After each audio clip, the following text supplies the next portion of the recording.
গরমের সিজনের জনপ্রিয় একটা খাবার সজনে ডাঁটা দিয়ে ডাল রান্না। আসসালামু আলাইকুম, কেমন আছেন আপনারা সবাই? চলে আসলাম নতুন আরও একটা রান্নার ভিডিও নিয়ে। আজকে রান্না করব একটা জনপ্রিয় ডাল, সেটা হচ্ছে গরমের সিজনে আমরা সজনে দিয়ে সবাই কম বেশি এই ডালটা রান্না করি।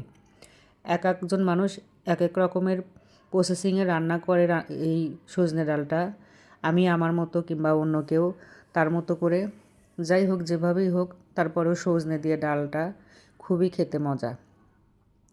ডাল ধুয়ে সজনে ধুয়ে একসাথে কড়াইতে দিয়ে এখন দিয়ে নিয়েছি কাঁচামরিচ ফালি করে রাখা, পেঁয়াজ রসুনের কুচি, হলুদের গুঁড়া, ধনিয়ার গুঁড়া, মরিচের গুঁড়া, স্বাদ মতো লবণ, রান্নার তেল আর সামান্য একটু জিরা আর পেঁয়াজ বাটা।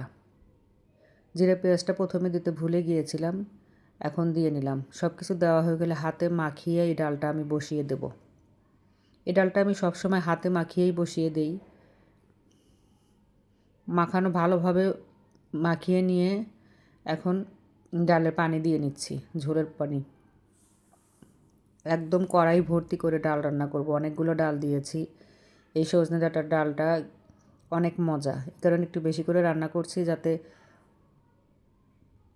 একটু বেশি করে খাওয়া যায়।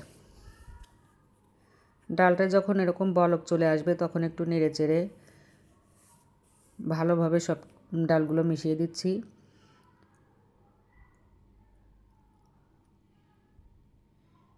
একদম শেষে গিয়ে ডালটা বাগার দিয়ে নিলাম। আর একটা চুলায় আমি বাগারটা রেডি করে নিয়ে এসে বাগারটা দিয়ে নিয়েই চুলাটা অফ করে দেব। খুব সহজ এই ডালটা রান্না করা, কিন্তু এই ডাল দিয়ে ভাত খেতেও যেমন মজা, আবার এটা খুবই স্বাস্থ্যকর একটা খাবার। সজনে ডাঁটার তো কোনো উপকারের শেষই নাই। এর পাতা যেমন উপকারী, এটা খেতেও সজনে ডাঁটাও অনেক অনেক উপকারী। ভিডিওটা এই পর্যন্তই। আল্লাহ হাফেজ।